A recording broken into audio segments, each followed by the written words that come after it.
Estoy muy gozoso de estar aquí esta noche, de tener la oportunidad de compartirles acerca de este libro, que la verdad Dios ha utilizado mucho en mi vida en estos meses que he estado estudiándolo. Y el mensaje de hoy se llama El bueno, el malo, el feo y el mejor. Si a ti te gustan las películas y te gustan los western, tal vez vas a entender el título. Si no lo entiendes, no te preocupes, Dios te ama. Así que quiero preguntarles hoy, por favor, levanta la mano si alguna vez has juzgado o has criticado a alguien y tú te sientes bien santo. Levanta la mano. Yo me siento... Ok, los que no levantaron la mano seguramente ahorita se sienten muy santos y están criticando a los que levantaron la mano. Vamos a ver hoy algo parecido que le pasó al rey David en el libro de Segunda de Samuel. Entonces, aquí está él. Lo tengo que prender, ¿verdad? Listo. El bueno, el malo, el feo y el mejor. Y como lo dice el título, así es como vamos a dividir hoy el sermón. Vamos a ver el bueno, y es muy importante las comillas, lo voy a explicar mejor al ratito, del capítulo 1 al 10. Después pasamos al malo, capítulos 11 al 12. El feo, capítulos 13 y 18. Y el mejor, capítulos 22, 23, y vamos a regresar al capítulo 7, que es muy importante. Así que vamos a ver un poquito de contexto para la gente que no ha seguido como tal vez la dinámica de la serie. Como dice su nombre, Segunda de Samuel es el segundo libro de Samuel. En el primer libro de Samuel, como ya lo vimos hace 2 semanas con Roger, pues veíamos que Samuel unge a David como rey, cuando David era pequeño, un poco pequeño. Después la famosa historia de que David mata a Goliat y David empieza a ganar mucha popularidad en Israel y empiezan a cantar, a Saúl mató a sus cientos, pero David a sus miles, o algo así. Entonces empieza a ganar mucha popularidad David y Saúl empieza a tener celos. Saúl era el que era el rey, ¿ok?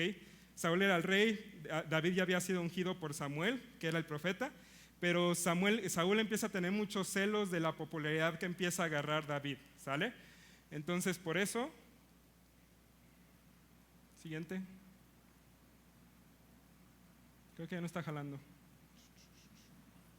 Ok, y después Saúl por lo mismo empieza a perseguir a David y David huye de Saúl. También David tuvo la oportunidad de matar a Saúl, no lo hizo, sabiendo que era el ungido de Dios. Y finalmente termina el libro de Primera de Samuel con la muerte de Saúl. Saúl muere y ahí nos encontramos en la historia empezando Segunda de Samuel, ¿ok?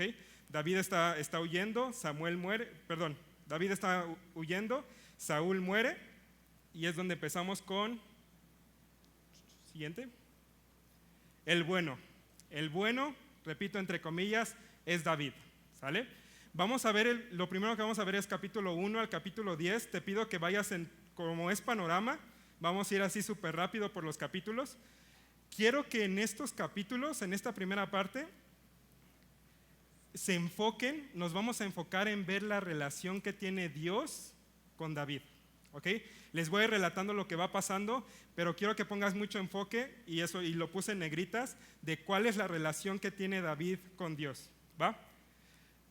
Vemos en 2 Samuel capítulo 1, dice, al escuchar las noticias de que Saúl había muerto, David y sus hombres rasgaron sus ropas en señal de duelo, hicieron duelo, lloraron y ayunaron todo el día por Saúl y su hijo Jonatán, también por el ejército del Señor y por la nación de Israel. Y desde aquí vemos algo muy raro que hace David. David estaba siendo perseguido por Saúl. Saúl lo quería muerto y muere Saúl. ¿Tú qué harías si tu enemigo muriera y sabes que ya no te están persiguiendo? Yo haría una fiesta o celebraría de alguna forma, pero lo primero que hace David es hacer duelo, llorar y ayunar, porque él sabe que Saúl era el ungido de Jehová. Entonces desde el principio vemos una reacción tal vez que nos puede parecer extraña de David. Seguimos en capítulo 2, ya que murió Saúl. De hecho en capítulo 1 David hace un cántico muy David, y en capítulo 2 lo primero que hace, de hecho si ven, es 2 de Samuel 2:1. lo primero que hace después de hacer duelo por Saúl es, después de esto aconteció que David consultó a Jehová, diciendo, ¿subiré a alguna de las ciudades de Judá? Y Jehová le respondió, sube. David volvió a decir, ¿a dónde subiré? Y él le dijo, a Hebrón. Lo mismo, si tu enemigo ya murió y tú sabes que todos te quieren como rey, yo lo primero que hubiera hecho es, pues ¿dónde firmo? ¿Cuándo empiezo? Pero David lo que hace es primero, David consultó a Jehová. Fue lo primero que hizo. Preguntarle, Dios, ¿tú qué quieres hacer conmigo? Dios, ¿a dónde voy? Y todavía le pregunta, David volvió a decir, ¿a dónde voy? O sea, tú dime qué hacer, ¿ok? Vimos con Roger hace 2 semanas, veíamos cómo Samuel oró a Jehová en 1 Samuel 8. Samuel también consultaba primero a Jehová antes de tomar una decisión, antes de hacer algo. Y hace 2 semanas en nuestra serie de Génesis, veíamos con el pastor Quique en Génesis 27 que Rebeca no buscó a Jehová.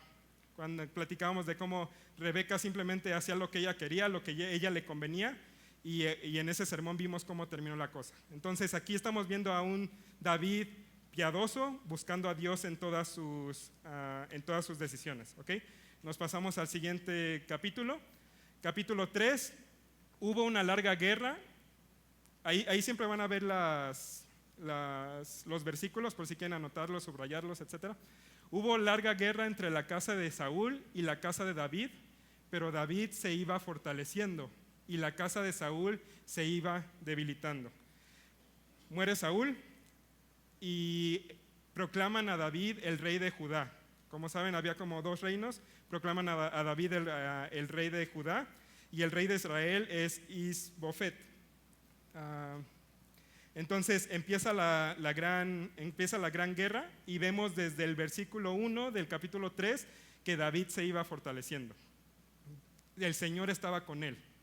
Dios lo estaba bendiciendo, lo estaba guiando. Entonces vemos cómo se iba fortaleciendo. David es ungido rey de Judá, Isboset de Israel. Empieza la guerra. Y también aquí hay una pequeña historia entre el general de David y el general de Isbofet, que no nos vamos a meter a eso de lleno.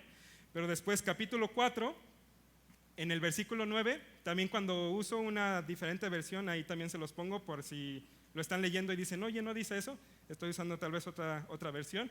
Dice, el Señor quien me salvó de mis enemigos es mi testigo. Y seguimos viendo qué es lo que piensa David de Dios, cómo ve David a Dios. El Señor quien me salvó de mis enemigos. No fui yo, no fue que tuve suerte, no fue nada circunstancial, fue Jehová el que me salva de mis enemigos. ¿Okay? Esto lo está diciendo porque en este capítulo muere Isbofet y le dicen, oye, murió Isbofet, y esto es lo que dice, el Señor quien me salvó de mis enemigos es mi testigo, y manda a matar a esas personas que mataron a Isbofet, porque igual Isbofet era el hijo de Saúl, y no estaba feliz David con eso. ¿Okay? Capítulo 5, David se hacía cada vez más poderoso. ¿Por qué? Porque el Señor, Dios de los ejércitos celestiales, estaba con él. David empieza a fortalecerse, empieza a tener muchas bendiciones, empieza como a florecer su reino, si lo pudiéramos decir así. Y seguimos viendo, no es porque es buena persona, no es porque le va bien, es porque el Señor, Dios de los ejércitos, estaba con él. Y después en el capítulo 6, capítulo 6, David se vuelve el rey de todo Israel. En el capítulo 5, tomó Jerusalén, conquista a los filisteos y trasladan el arca. A Jerusalén. E inclusive eso, en el capítulo 6 podemos ver, y temiendo David a Jehová, aquel día dijo, ¿cómo ha de venir a mí el arca de Jehová? Aquí lo más importante de ese versículo es temiendo David a Jehová. Y van a decir, ya entendí, Charlie, que se llevaban bien, ya entendí que lo buscaba, ya entendí que lo bendecía, pero es muy importante para el punto que vamos a llegar hoy aquí en en el sermón, ¿sale?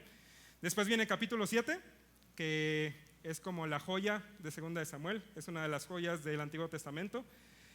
En el capítulo 7 básicamente hay un diálogo. Primero Jehová, Dios, le habla a David y le da promesas, y después David habla dándole como agradeciéndolo, teniendo la gratitud de todas estas promesas que le está dando Dios, ¿sale? Entonces vemos en 2 de Samuel 7:9, y he estado contigo, está hablando Dios. Primero habla Dios y en la segunda parte de ese capítulo habla David. Y he estado contigo en todo cuanto has andado, y delante de ti he destruido a todos tus enemigos. Yo he estado contigo, yo soy el que he destruido, no has sido tú, no has sido tus ejércitos, soy yo el que he estado contigo. Después versículo 12 dice, cuando mueras y seas enterrado con tus antepasados, levantaré a uno de tus hijos de tu propia descendencia y fortaleceré su reino. Y ya muchos sabemos a quién se refiere aquí, pero lo vamos a ver más adelante, spoiler. Aquí básicamente le está dando una de las mayores promesas que se dan en la Biblia. Levantaré a uno de tus hijos de tu propia descendencia y fortaleceré tu reino. Es una promesa que le da Jehová a David. Y después nos vamos a la respuesta de David.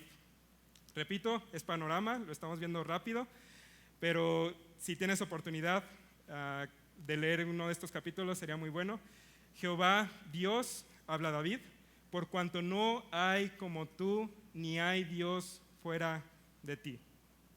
Conforme a todo lo que hemos oído con nuestros oídos, no hay como tú, ni hay Dios fuera de ti. Podemos ver cómo David se goza de Dios, se goza de quién es Dios, no de las cosas que le está dando Dios.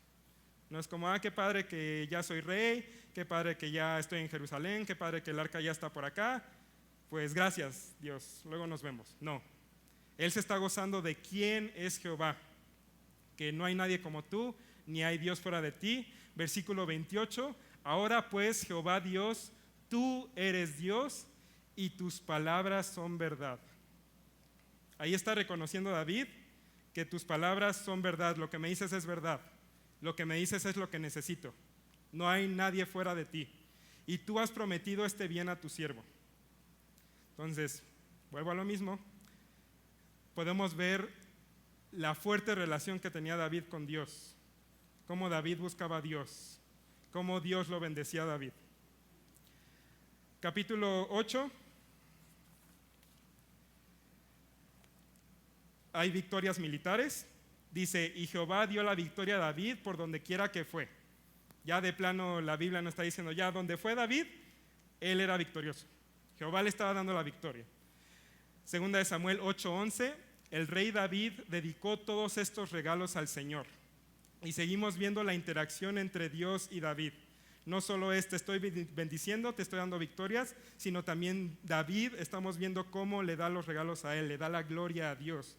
Busca a Dios, agradece a Dios, ¿sale? Segunda de Samuel 9:3. Hay una parte en la que, de hecho, leo primero el versículo. Segunda de Samuel 9:3 dice, ¿hay alguien, está hablando David, ¿hay alguien de la familia de Saúl que todavía viva? De ser así, quisiera mostrarle la bondad de Dios. Y hay un personaje que se llama Mefiboset, y Mefiboset era el hijo de Jonatán, y él era lisiado, él no podía caminar. Entonces aquí inclusive David busca a la familia de Saúl, que recordemos, Saúl era su enemigo básicamente, porque Saúl lo quería matar, Saúl estaba celoso de él, y David busca todavía la descendencia de Saúl. ¿Dónde está la familia de Saúl? ¿Para qué? Quisiera mostrarle la bondad de Dios. Todo lo que yo he recibido, yo se lo quiero mostrar a la familia de Saúl. De tanto que yo he recibido, yo quiero compartir esto. ¿Cuántas veces hacemos nosotros eso? Pocas veces. Y bendice a Mefiboset y le da todas las cosas que le pertenecían a Saúl. ¿Ok? Y con eso llegamos al segundo punto del sermón, que se llama el malo que también es David. En el capítulo, en el punto anterior decíamos el bueno, entre comillas, David, porque David es como el protagonista de 2 de Samuel. De hecho, podríamos decir que es como el protagonista de todo 1 y 2 de Samuel. Y podemos verlo como el bueno, al que le va bien, el que es victorioso, al que lo bendicen. Y en realidad no es él el bueno, es que Jehová está con él, es que Jehová le da la victoria a él. Pero no todo es felicidad en la Biblia, no todo es felicidad en la vida. Y llegamos al capítulo 11 y 12, si pueden ir ahí en su Biblia, por favor. Capítulo 11 y 12. Siempre que hablamos si tú mencionas a David, siempre nos vienen dos historias a la mente, siempre. Una es David y Goliat y la otra es David y Betsabé. Y ya llegamos a David y Betsabé, ¿sale? Capítulos 11 y 12. Dice, 2 de Samuel 11, versículo 2. Y sucedió un día, al caer la tarde, que se levantó David de su lecho y se paseaba sobre el terrado de la casa real, y vio desde el terrado a una mujer que se estaba bañando, la cual era muy hermosa. Un versículo anterior dice que en realidad había una guerra. David, ¿dónde debía de estar? En la guerra. Pero David se quedó en su casa, estaba dando el rol, y él, de hecho, en uno de los capítulos, no recuerdo si es como el 7, David construye la ciudad de David, que al día de hoy está al lado de Jerusalén. Tuve la oportunidad de ir a Jerusalén el año pasado, y el pastor John Parra, cuando estábamos viendo como todo Jerusalén desde una vista muy padre, el pastor John Parra se acercó con mi esposita y conmigo y nos dijo, ven esa parte de acá, y se veía como para hacia abajo, y nos dijo, esa es la ciudad de David. Y pasamos por la ciudad de David a un lado, y en realidad sí está para abajo. Si tú vives en algún cerro o algo así, después si te subes a tu techo, pues ves toda la ropa tendida de los vecinos y ves todos los demás techos. Así es básicamente la ciudad de David. Entonces David estaba dando el rol y ve a una mujer muy hermosa. Y muchos ya saben lo que pasó. Se los voy a contar rápidamente. Y lo que más me impresiona de esta historia es que no es solo la vio y quiso acostarse con ella, o la vio y se acostó y ya. O sea, cada vez, capítulo 11, vas viendo el remolino hacia abajo de David. O sea, no solamente es que se acostó con Betsabé, sino que poco a poco fue vomitándose más, ¿ok? Se acostó con ella. Y después Betsabé llega y, oye, ¿qué crees? Estoy embarazada. Entonces, a David tiene un problema ahora, porque si está embarazada, el esposo de Betsabé, Urías, no estaba ahí. Entonces, pues si está embarazada, se van a dar cuenta que fui yo o fue alguien quien se acostó con ella, ¿sale? Entonces le dice a Urías regresa de la batalla y le dice, oye Urías, ve a tu casa a descansar. Estás muy cansado, mano. Vete a tu casa, descansa un rato, no te preocupes. Y Urías, muy piadoso, dice, no, si todo mi ejército está velando, no está descansando, yo tampoco lo voy a hacer. Ok, entonces dice David, bueno, no jaló el decirle que se fuera a descansar, pues lo trata de emborrachar. Y sigue sin ir. Urías fiel, Urías firme, Urías no va a su casa a descansar. Entonces habla David con Joab, que Joab era el general de su ejército, y le dice, oye, ¿sabes qué? Ya se me ocurrió algo. Pon a Urías en las líneas de frente, ¿para qué? Para que lo mate. Bueno, yo soy muy cinéfilo y si piensas en cualquier película como de guerra, siempre cuando chocan los dos ejércitos, sabes que los que están hasta adelante, pues ya valieron, ¿no? Entonces, David básicamente le dice, ponlo ahí y así yo estoy seguro que se va a morir, ¿ok? Entonces, Joab lo hace y Urías lógicamente muere, ¿ok? Y después todavía más, y esto me impresionó porque yo no me acordaba en lo personal de esta parte de la historia. Joab está en la batalla, pone a Urías, Urías muere y Joab manda un mensajero a David y le dice: informa al rey de la batalla, si se enoja, dile que murió Urías. Porque recuerdo que creo que avanzaron demasiado de lo que deberían de avanzar, o hizo algo mal Joab y le dijo: ve, dile que vamos bien, y si se llega a enojar solamente menciónale que murió Urías y ya no vas a tener ninguna bronca. Entonces llega el mensajero con David y le dice: oye, pues vamos bien, está pasando esto, bla, bla, pero no te preocupes, murió Urías. Y es lo único que le importaba saber a David. Murió Urías, perfecto. Y Betsabé pasa a ser una de sus esposas. Pues ya lo logré, ya Urías murió, pues ya si está embarazada, pues si se hace mi esposa, pues ya no hay nada que ocultar y ya la hice, ¿sale? A diferencia de los capítulos anteriores, aquí Dios, Jehová, se menciona solamente una vez en capítulo 11. Vayan a versículo 27, capítulo 11, versículo 27, que es el último versículo del capítulo. Dice: y pasado el luto, lógicamente de Urías, envió David y le trajo a su casa, y fue ella su mujer, y le dio a luz un hijo. Mas esto que David había hecho fue desagradable ante los ojos de Jehová. Y por eso tanto la insistencia de los primeros 10 capítulos. Jehová lo bendice, a David se goza de Jehová, vemos una relación fuerte. En capítulo 11 Jehová ni está en la escena. Empieza el capítulo 11 David viendo a Betsabé y ya no aparece Jehová. Se olvidó completamente de Dios David. Repito, se vomitó muy gacho, ¿sale? Entonces, desde 1 de Samuel 16, que es cuando entra David a escena, hasta 2 de Samuel 11, llevamos viendo a un David piadoso, temeroso de Dios, pidiendo el consejo de Dios, buscando a Dios, siendo guiado por Dios. 26 capítulos.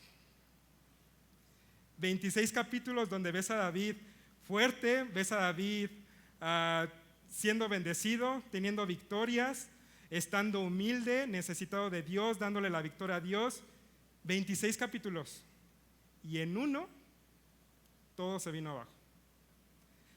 Todo se viene abajo en un instante, en un capítulo, en una mirada. Y no sé si te empiezas a sentir relacionado un poco con David.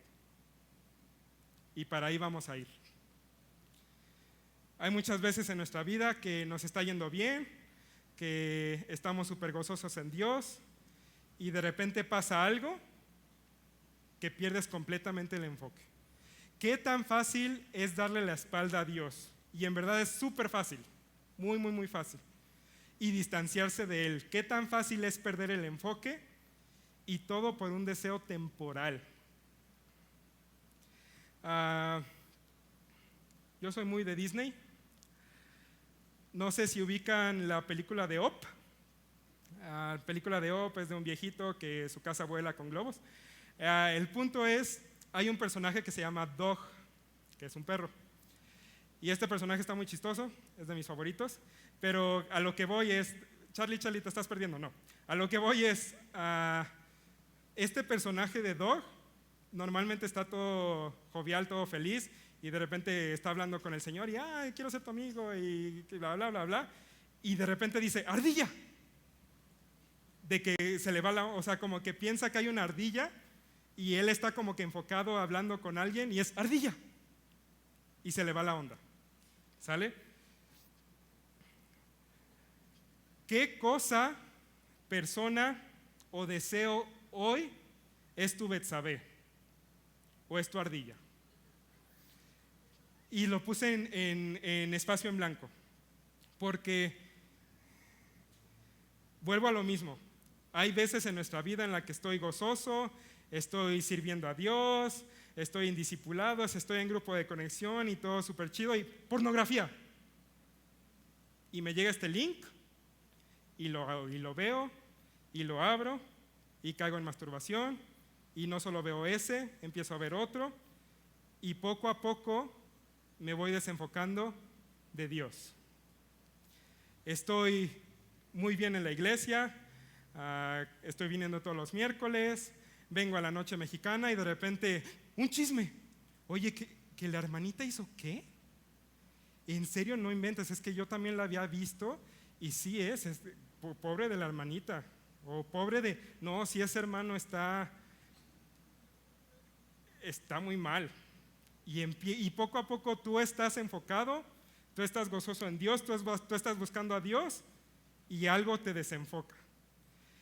Tal vez batallas con finanzas, estás mejorando, ya escuchaste otra vez las predicaciones que hemos tenido aquí de finanzas y ya estoy poniendo en orden mis deudas, mis tarjetas, el Buen Fin. No, es que en verdad sí no, pues 18 meses sin intereses. Pues ya le estoy bajando pero pues sí tengo este dinerito. Pues en verdad mi hijo no necesita ir a la universidad. Y es tan fácil desenfocarse de Dios. Y ahorita todos tienen una Betsabé, tienen una ardilla, suena raro. O sea, todos tienen algo que desean que los desenfoca de Dios. Ya sea dinero, placer, mujeres, y todos pueden llenar ahí su espacio en blanco, y esto es lo que le pasó a David. Capítulo 12, entra Natán. Natán es ahora el profeta. Y Natán llega con David y le dice: oye David, te voy a contar una historia. Había dos hombres en una ciudad, el uno rico y el otro pobre. Básicamente la historia es: el rico tiene muchas ovejas, tiene muchas vacas, y el pobre tiene unita, como dice Roger, unita. Tiene una oveja, y es una oveja que él creció con él, eran mejores amigos, etc. Y de repente llega un caminante y el rico le ofrece de comer, y el rico agarra la oveja del pobre y hace su barbacoa y se la da. ¿Okay? Y todavía ni siquiera termina de contar la historia Natán. ¿Y en qué versículo es? Y vino un camino un hombre. Versículo 5. Capítulo 12, versículo 5. Entonces se enfureció el furor de David en gran manera contra aquel hombre y dijo a Natán: vive Jehová, que el que tal hizo es digno de muerte. Es David, ¿ok? Y debe pagar la cordera con 4 tantos porque hizo tal cosa y no tuvo misericordia. Versículo 7. Entonces dijo Natán a David: tú eres aquel hombre. ¡Boom! Y en serio hasta se me pone la piel chinita. Y después dice, ¿no? En el siguiente versículo creo que dice: ¿por qué pues tuviste en poco la palabra de Jehová, haciendo lo malo delante de sus ojos? Está cañón. Porque Dios, lógicamente, utilizando a Natán para reprender a David, para amonestar a David. Y lo que más me impacta de esto es que Natán ni siquiera terminó la historia. Natán ni siquiera le dijo: oye David, ¿qué piensas? Oye David, pues ¿qué merece este hombre? ¿Tú qué harías? Dame tu consejo. Ni siquiera ha terminado, y David: no, este hombre merece la muerte. Ok, ese hombre eres tú.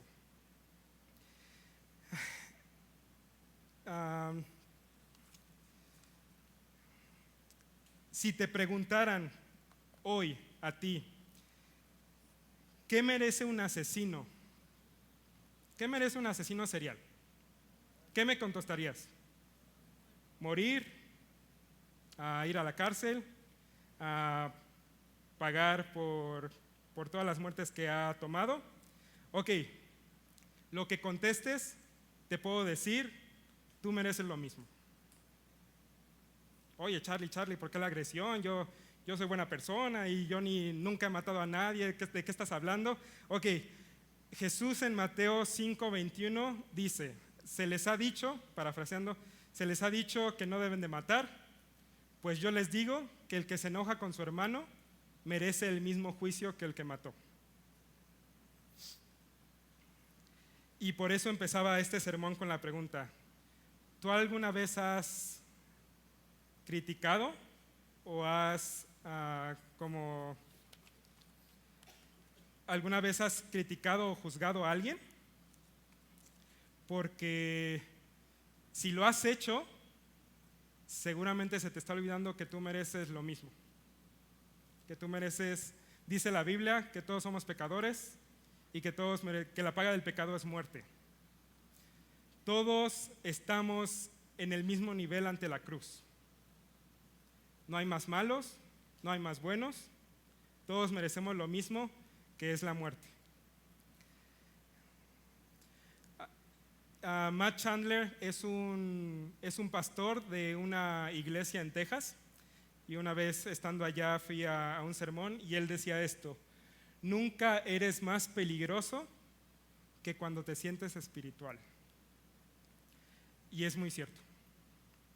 Cuando me siento buen cristiano, cuando me siento que hago todas las cosas bien, que no peco, que no necesito ir a un grupo de conexión porque todo está bien, porque mi vida está bien, soy bueno, ese es el peor, es cuando estás en más peligro, porque eres un David.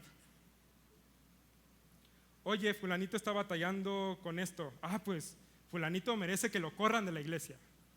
No, pues qué bueno que le está pasando eso a esa persona porque es muy mala, porque me trata mal.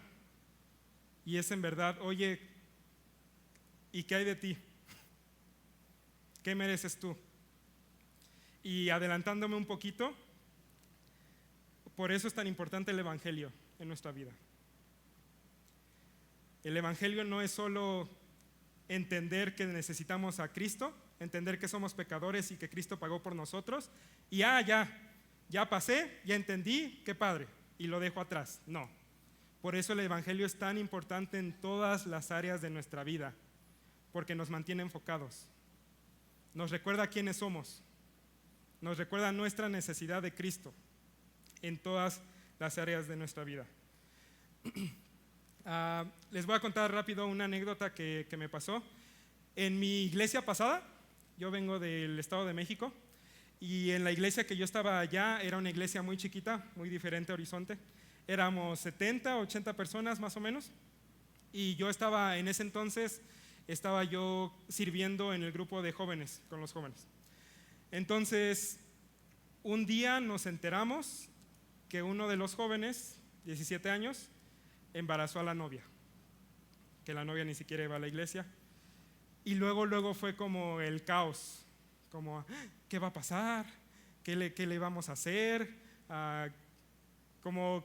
Aparte fue un poco más crítico porque este joven era hijo de una familia muy importante ahí en la iglesia, e inclusive nos estábamos congregando en la casa de esta familia. Entonces luego pasó por la mente de todos, incluyendo a mí, así como ni siquiera sé si hacen esto los cristianos, pero lo van a excomulgar o ¿qué le van a hacer? ¿Lo van a pasar al frente y confiesa tus pecados? ¿Qué va a pasar?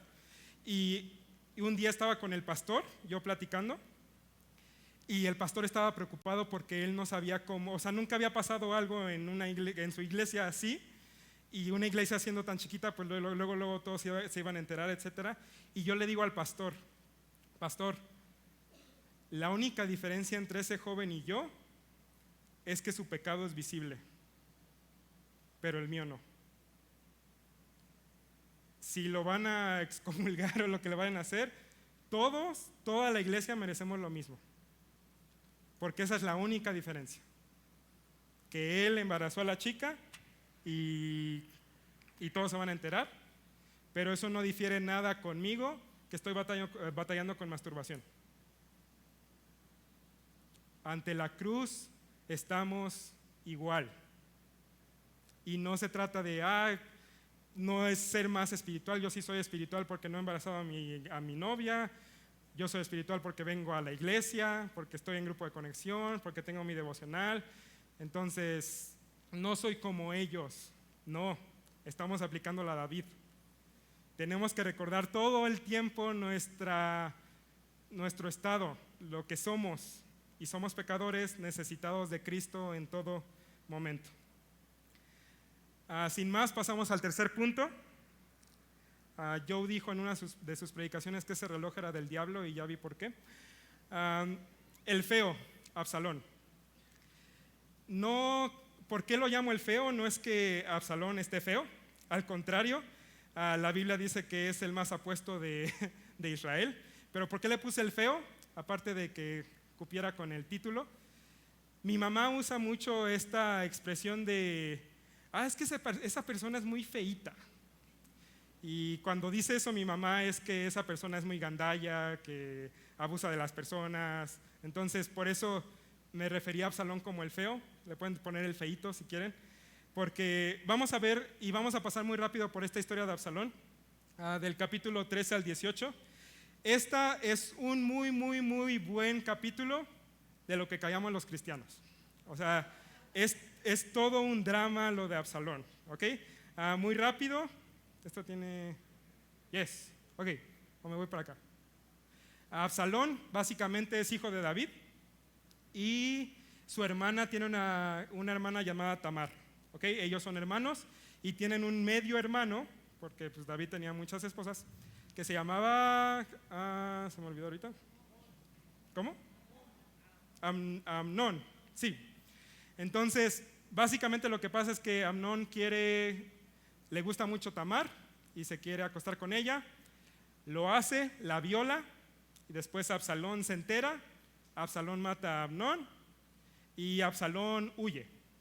¿Ok? Básicamente vas a decir, bueno, Absalón mató a Amnón porque pues, abusó de su hermana. Ok.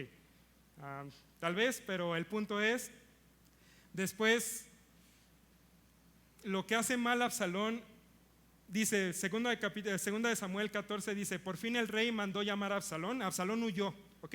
Y estuvo lejos mucho tiempo. Mandó llamar a Absalón, quien fue y se inclinó ante el rey y el rey lo besó. Eventualmente David manda llamar a Absalón y David perdona a Absalón. Y podemos empezar a ver frutos de David arrepentido, ¿ok? Después, cuando alguien después Absalón, ya que David lo perdonó y ya estaba en Jerusalén, ya estaba en el reino, etc., él empieza a abusar de su poder y empieza a ganarse por debajo de la mesa el cariño y el corazón de Israel, ¿sale? Segunda de Samuel 15, 5 y 6 dice, cuando alguien trataba de inclinarse ante él, ante Absalón, no lo permitía. En cambio, lo tomaba de la mano y lo besaba, y de este modo se robaba el corazón de todo el pueblo de Israel. Poco a poco Absalón gandalla, Absalón feíto, empezó a robarse quiso empezar como quiso robarse como a Israel, robarse el trono de David, ¿sale?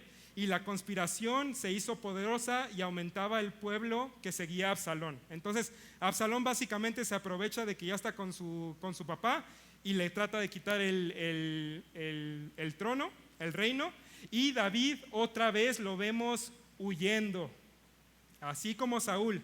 Otra vez David huye porque ahora quien lo quiere matar o quien se lo quiere agandallar es Absalón, su hijo, ¿sale? Y un mensajero vino a David diciendo, el corazón de todo Israel se va tras Absalón. Entonces David dijo a todos sus siervos que estaban con él en Jerusalén, levantaos y huyemos. ¿Ok? Versículo 18, empieza ahí como la revuelta entre Absalón y David. Enseguida Joab, que es el general de David, tomó 3 dagas y las clavó en el corazón de Absalón mientras estaba colgado todavía vivo del gran árbol. Entonces, al final de cuentas, Absalón muere en manos de Joab.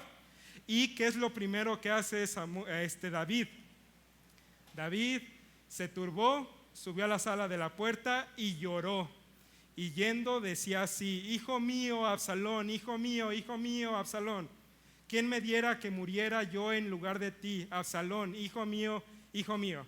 Otra vez, misma historia. Oye, ya murió tu enemigo. Sí, es tu hijo, pero es tu enemigo. Y lo primero que hace David es llorar por la muerte de su hijo. Con lo que llegamos a el mejor. Capítulo 22, por favor, acompáñame ahí en tu Biblia. Segunda de Samuel, capítulo 22.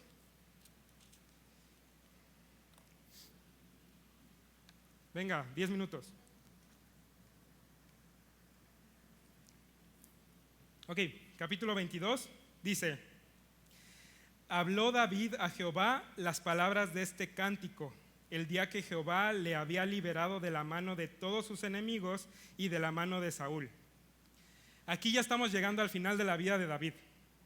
Ya Dios le dio victoria, y aquí, como dice, a Jehová le había librado de la mano de todos sus enemigos y de la mano de Saúl. Todos sus enemigos nos hace pensar que ya Absalón, ya inclusive hay otra revuelta en capítulo 20 de Seba, pero David, uno cuando ve la vida de David, uno dice: oye, ya para el final, pues yo creo que David estaba enojado con Dios.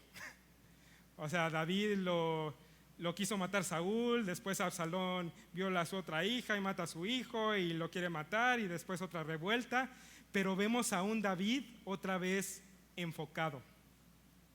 Vemos a otra vez, después de lo que pasó, de Betsabé, de Absalón, de Seba, vemos a David otra vez gozándose en el lugar correcto. Vemos en el capítulo 22, versículos 2 y 4. Aquí literalmente quería resaltar palabras clave, pero no pude. Jehová es mi roca y mi fortaleza y mi libertador. Dios mío, fortaleza mía, en Él confiaré, mi escudo y el fuerte de mi salvación, mi alto refugio, Salvador mío, de violencia me libraste. Invocaré a Jehová, quien es digno de ser alabado, y seré salvo de mis enemigos. Este es David hablando. Si tú quieres encontrar 100 atributos de Dios, segunda de Samuel 22, 2 y 4, creo que ahí hay como 10.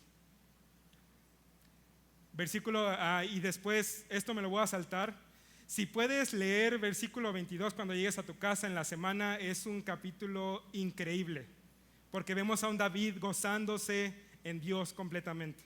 Y versículo 23, muy importante, ahí en su Biblia, si me pueden acompañar. Capítulo 23, versículo 3 al 5. De hecho, el capítulo 23 le pusieron el título Últimas palabras de David. Ya David en sus últimas palabras de David.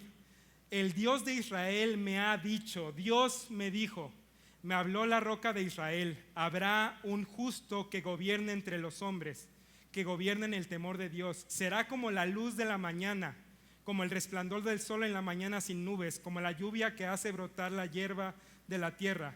No es así mi casa para con Dios, sin embargo, Él ha hecho conmigo pacto perpetuo. ¿Les suena un poco esto? Capítulo 7. Capítulo 7, la promesa que le dio Dios a David. Y ahorita vemos a un David gozándose de que Dios me ha dicho, Él ha hecho conmigo pacto perpetuo. A pesar de todo lo que pasó David ¿a dónde regresa? A Dios. Y muy importante, porque ya estamos llegando al punto de la predicación. ¿A qué está regresando David? A la promesa que Dios le dio. En eso se está gozando David, en la promesa que le dio Dios. ¿Y qué es esta promesa? Cristo. El mejor, Cristo. Y ahorita seguramente, si has estado con nosotros en toda esta serie, estás diciendo: siempre terminan con Cristo. En todas las predicaciones hablan de Cristo. Ok,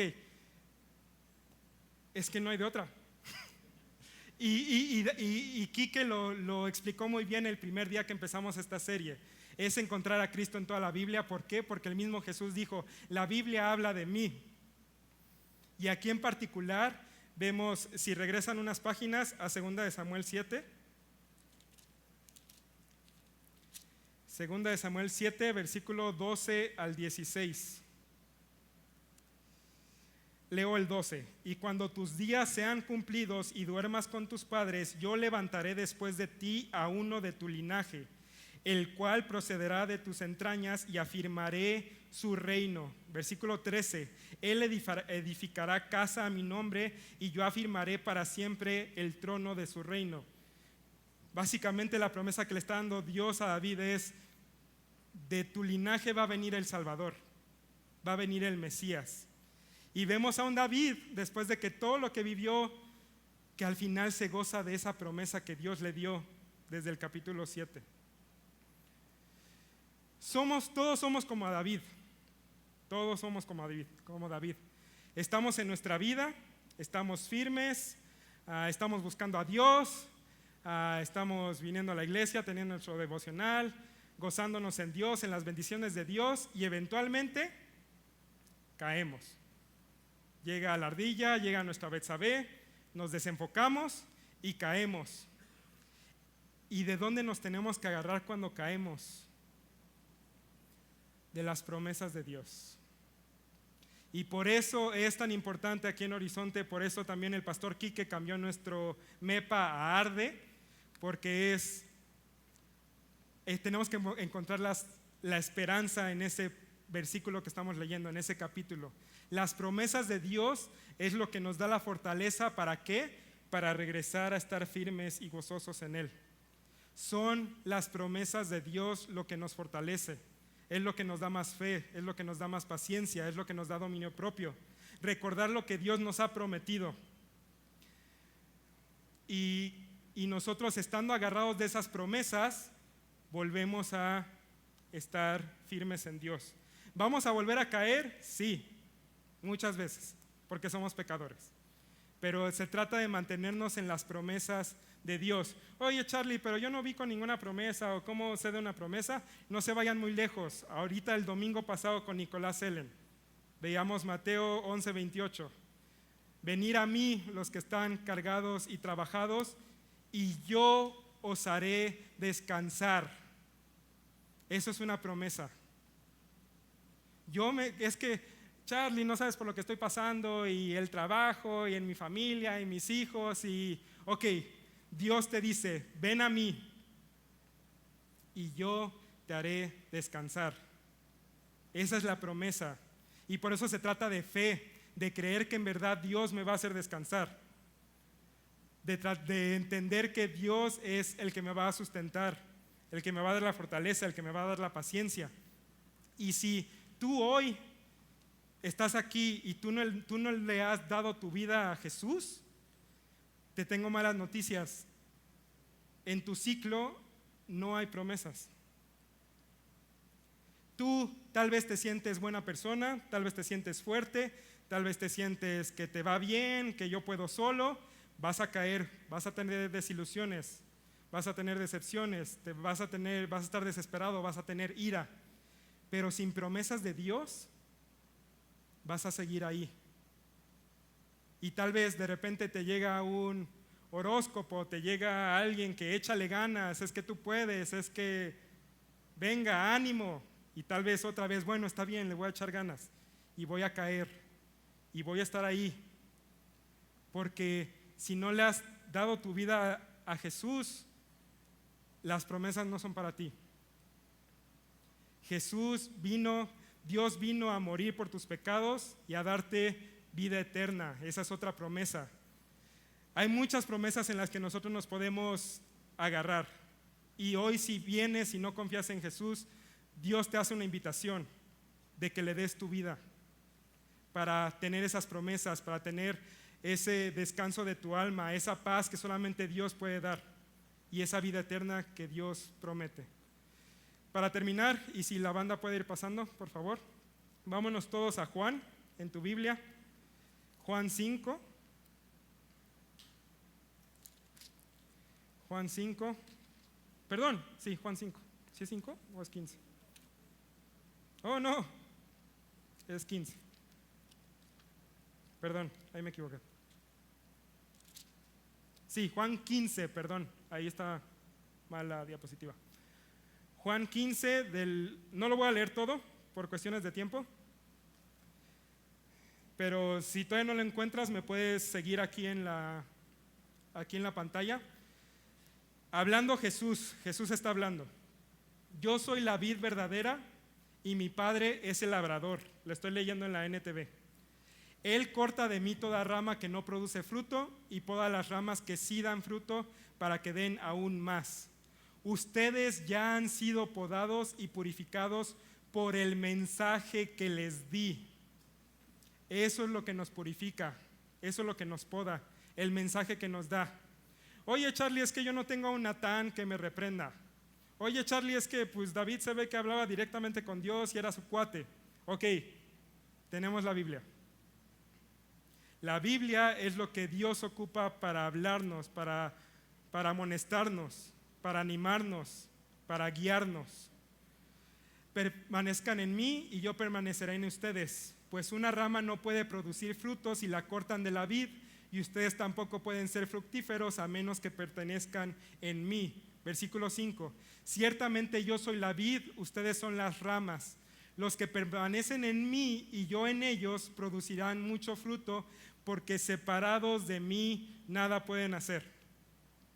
Separados de Dios nada podemos hacer. Y David lo vivió. David, un capítulo 11, separado de Dios, se vomitó y se fue por las tortas. Y se desenfocó, pecó, mató, pero Dios nos invita a que regresemos a Él. Versículo 7. Si ustedes permanecen en mí y mis palabras permanecen en ustedes, pueden pedir lo que quieran y les será concedido. Y ahí no está hablando como, pues sí, me hace falta un carro. No, pues me hace falta para mis deudas. No. Si le pedimos, Él es el que nos va a dar fortaleza. Él es el que nos va a dar enfoque. Él es el que nos va a dar fe, paciencia y dominio propio. A Migue se rifó muy cañón. Me preguntó de qué iba a ser la prédica. Y ahorita, antes de la prédica, cantábamos: confiaré en tus promesas y que eres fiel. Y eso quiero que se lleven hoy. Cerrando, ¿qué quiero que se lleven hoy? ¿Con qué quiero que se vayan pensando hoy? Primero, lo que ya les pregunté: ¿qué cosa, persona o deseo hoy es tu Betsabé o tu ardilla, la cual te hace perder el enfoque de Dios? ¿Qué te hace perder el enfoque de Dios ahorita? A las deudas, pornografía, los chismes. ¿Qué te hace perder el enfoque de Dios? ¿Qué promesa te ha dado Dios esta semana de la cual te debes sujetar para estar firme en tus batallas actuales? Las promesas son lo que nos da la fortaleza. Jesús dijo: en el mundo tendréis aflicción, pero confiar, porque yo ya vencí al mundo. Esa es una promesa. Confía porque yo ya vencí ese pecado, yo ya vencí la muerte. Tú ya no mereces la muerte, ahora mereces vida eterna. Ora a Dios por la necesidad diaria del Evangelio en todas las áreas de tu vida, porque recuerda que separado de Cristo nada podemos hacer. Y también cantábamos: Cristo, tú nunca fallas. Vamos a orar. Padre, gracias Señor por un libro como Segunda de Samuel, donde vemos a un David en los primeros 10 capítulos sujeto a ti, Señor, buscándote a ti, gozoso en ti, y vemos cómo en un capítulo todo se vino abajo, Señor. Es algo que nos pasa a nosotros diario, Señor. Nos pasa que estamos sujetos a ti, te estamos buscando y después viene la prueba y caemos, Señor. Pero, Señor, tú nos has dado tu palabra, tú has mandado a Cristo, Señor, que con Él nosotros podemos confiar que Él ya venció, Señor. Podemos nosotros buscar las promesas y gozarnos en quién eres tú, en tus atributos y en lo que tú nos has prometido.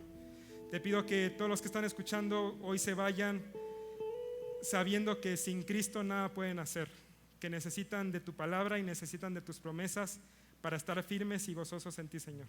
Gracias por esta serie que has utilizado en nuestras vidas. Gracias por este servicio de miércoles. Y simplemente guíanos, Señor, y ayúdanos a depender de ti y recordar el Evangelio en todas las áreas de nuestra vida. Gracias, Señor, por todo. Te lo agradecemos en el nombre de Cristo. Amén. Ya sabes qué hacer. Ponte en cuentas con Dios, y simplemente cuando termines de orar, levántate y vamos a cantar juntos a nuestro Salvador.